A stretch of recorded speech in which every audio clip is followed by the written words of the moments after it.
doesn't have to be perfect, just looking for proficiency of movement. Already better, a lot of you guys. Good.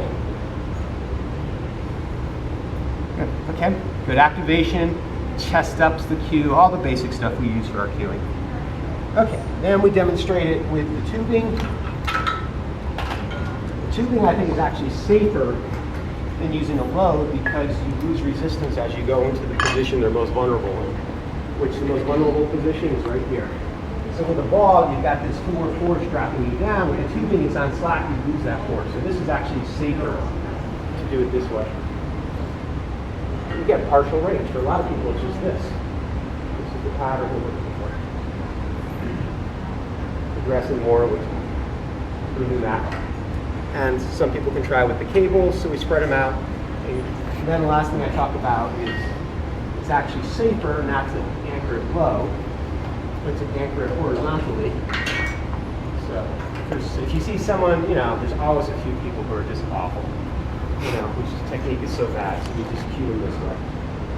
Turn the navel with the hands. Horizontal is much safer than that downward chop pattern. So that covers the rotation. Questions, comments? Jeremy, okay, any questions? That was great. Anyone else, comments, questions? Okay.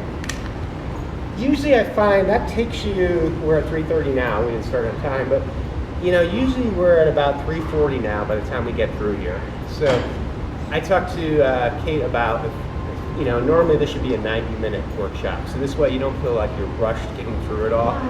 You have time to take questions. So 90 minutes is ideal to teach this day one. It gives you time to really answer questions and be proficient with people and mastering technique. Okay, combination sequences. The two that you're going to teach on day one is the single arm. So you would have two dumbbells. And you're just talking about how whole body movement is how we move in daily life. How we never just squat or we just push, we combine things. We squat and reach and turn. So, boom, boom, back and forth. That's the squat, alternate, overhead. You can say if you just want to have one dumbbell and then you only want to do one at a time and squat and press, that's fine. Okay? That's the squat, overhead press. And because we're in the push pattern, and then the bend pull overhead press. This one is probably the hardest one, but it sounds like the hardest, but this is just the Olympic lift. It's just it's a snatch basically. You're pulling it up and you're just continuing the motion over your head. So you're teaching them, you're talking about hip hinging, bending. This is a bend, hip dominant, this is a squat. So you just say, try to make it more from your hips, where you bend a little bit more from your hips rather than squat. And just bend, pick up the weight, reach up to your cabinet, nice and tall. Bring it down, bend, pick it off the floor with a straight spine, reach up to your cabinet, and down. It's a hip dominant exercise. Okay? So they get proficient with that. Okay? And they can do it with two hands as well. Bend. I find teaching one is usually more effective than two. So I always teach one whenever I have a choice. That's pretty good, Chrissy. Now use more speed. This is so it's not a slow motion exercise. So that's a little bit more squat dominant. Make it a little bit more bend dominant. There you go. Now a little more speed. And here's the thing, when you're starting, because the weight is so light, you can get away with it slow. As you get more proficient and the weight gets heavier, you don't get away with it slow. It does become more of a snap. So that's the bend pull overhead press. Anyone has orthopedic issues, obviously, shoulder issues, obviously we stay away from this stuff. Just common sense stuff we talk about. Okay, that is what a day one looks like. Okay. Now that doesn't mean they're going to do that on their day one, day two workout. This is just, we're teaching them the patterns. Does that make sense? Should we go right into day two? Okay, we got the time. Yeah. Okay, so day two, we're splitting up again. One person covers the lower body, other person covers the upper. So the lunge sequence.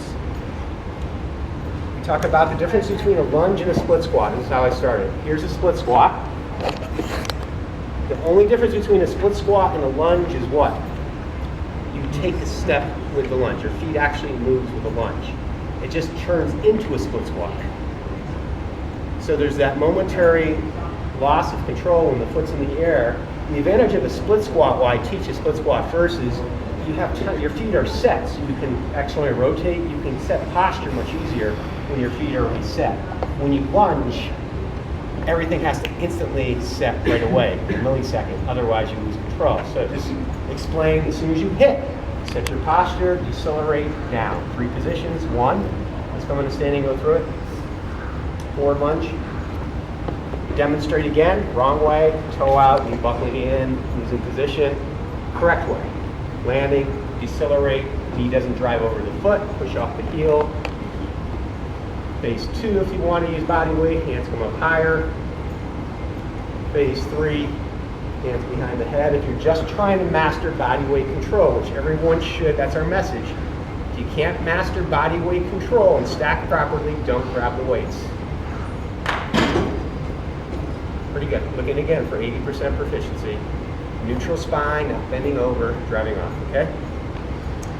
And we also talk about you can lunge in multi-directions. A lateral lunge, double shoulder width apart, sink the butt back, hands reaching forward, drive off it, okay? 5 lateral lunges each way.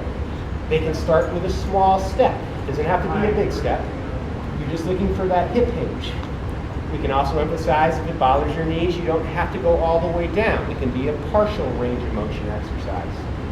Hip goes back, push off the heel. Okay. Neutral spine posture is correct. Okay. And a back step lunge. Okay. Back step lunge is probably easier to teach than the front lunge because your front knee lines up nicely over the ankle. So let's do the back step lunge. 2 or 3 hands on the hip, 2 or 3 hands on the shoulder, 2 or 3 neutral spine, head straight, hands behind the head.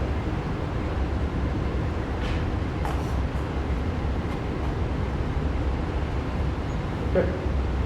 Make sense? Okay. Hand positions. Same as the split squat. It could be double arm, it could be a single arm, goblet squat. Okay. Going sideways, obviously, the goblet squat's the best choice. So if you try to hang it, you tend to hit. It just gets a little awkward. It tends to hit and throw you off. It could go on the inside. Sometimes I do that, like this. That actually works. But the goblet squat, I find, is the easiest way to load with a medial lateral squat. Back step lunge, same thing. Hands parallel, hands here. That's really interesting. And those shoes. Those handles. Okay, great. Okay, so that covers the lunge sequence. You covered the lateral lunge, teach body weight hand positions. Okay, any questions on the lunge? Okay, pull sequence. We do teach the pull down machine. Let's just run over and look at the, actually let's do that last so we don't have to move. Pull down sequence right here. 1 arm dumbbell rows. So, just as it is in the book, we show the position here, chest up, pulling by the side, holding position, pulling just above the pocket is our cue. Up, keeping the legs still, real simple, no more complicated than this. We're not trying to, nice controlled motion. That's the 1 arm row, that's the horizontal row. And then again, we teach it with caving and tupling, just the opposite of what we taught with the punch. Holding position, set posture, teaching this. If they want to go heavier weight, double it up. Teaching this. Sometimes they'll start adding this, they'll do this all by themselves, and that's fine. If they want to start adding their own rotation combination, just mention that there's a combination, if you see it, there's a combination of rotation with it. The pull downs, do you want to go over there and film it, or are you guys comfortable with that? The pull downs, we teach it in, sitting. The thing we'll talk about the pull down, obviously, is not letting them do this, where they like to pull down to their belly. Just pulling to the chest, keeping the chest and thoracic extension, control, grip, shoulder width apart, nothing more complicated than that. Again, then we talk about it, they want to do it in standing, even better, so we get more glutes activated. That simple. Okay. Anything to add on those, Jeremy? Anything you teach differently? Yeah. Real basics.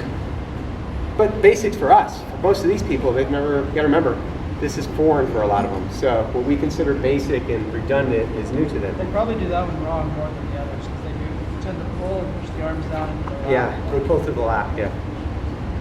And that's the other thing too, is increasing load and weight. They have to get used to going heavier with control.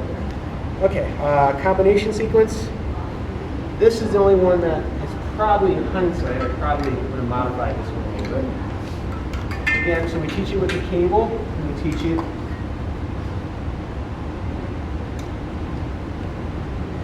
the back step lunge. Starting here, up, pull. So you just start them in the split squat position, which becomes a back step lunge basically. Pull, hold. 1, 2, 3. Now, let's everyone try that one. Just visualize you have an imaginary lunge. So you start in the split squat position, visualize you have a dumbbell, shoulders are depressed, retracted.